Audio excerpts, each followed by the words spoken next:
नमस्कार दर्शक बंधु समस्त को आमर ये न्यूज चैनल को स्वागत।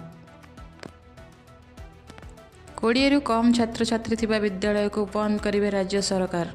एथिपाई प्राथमिक पर्यायर सर्वे मध्य सरीछि।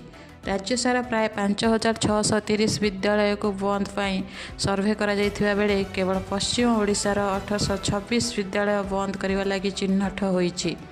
सुंदरगढ़ जिले सर्वाधिक 397 विद्यालय को बंद व निकटस्थ विद्यालय रे मिश्रण पर जिला कमिटी सुपारिश करथिबा बेले नुआपड़ा जिलार 156 विद्यालय एही तालिकार रहिछि।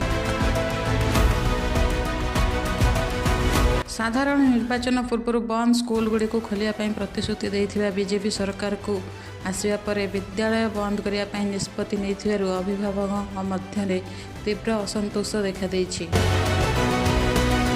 20 रु कम छात्र छात्री थिबा विद्यालय को बंद व निकटस्थ विद्यालय रे मिश्रण पर गत मार्च मासरे विज्ञप्ति जारी होइथिला। सही अनुसार जिला शिक्षाधिकारी अध्यक्षतार एक कमिटी गठन करा जाई कम पिला थिया विद्यालयर भित्तिभूमि जांच करने सह निकटस्थ विद्यालय सह दूरता संपर्क में सर्वे करा जायथिला। तदनुसार सुंदरगढ़ जिले सर्वाधिक 397 विद्यालय चिन्हट होइथिबा बेले बरगढ़ जिले 273, बलांगीर 286, बौद्धरे 145, झारसुगुड़ा 107, नुआपड़ा 156, संबलपुर 233, सोनपुर 144 और देवगढ़ 85 विद्यालय को बंद करने चिन्हट करा जायछि।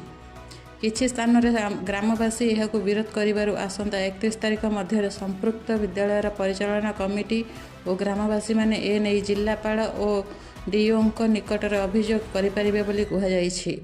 बंद होइथिबा विद्यालय खोलिया निर्वाचन प्रतिश्रुति देथिबा बीजेपी सरकार को आसिया परे दोहरा अभिमुख्य अपनाइछि। शिक्षाविद और अभिभावक माने यह प्रतिवाद करने सह सरकार एपरी निष्पत्ति भारी पड़िबो बोली चेतावनी दैछन्ति।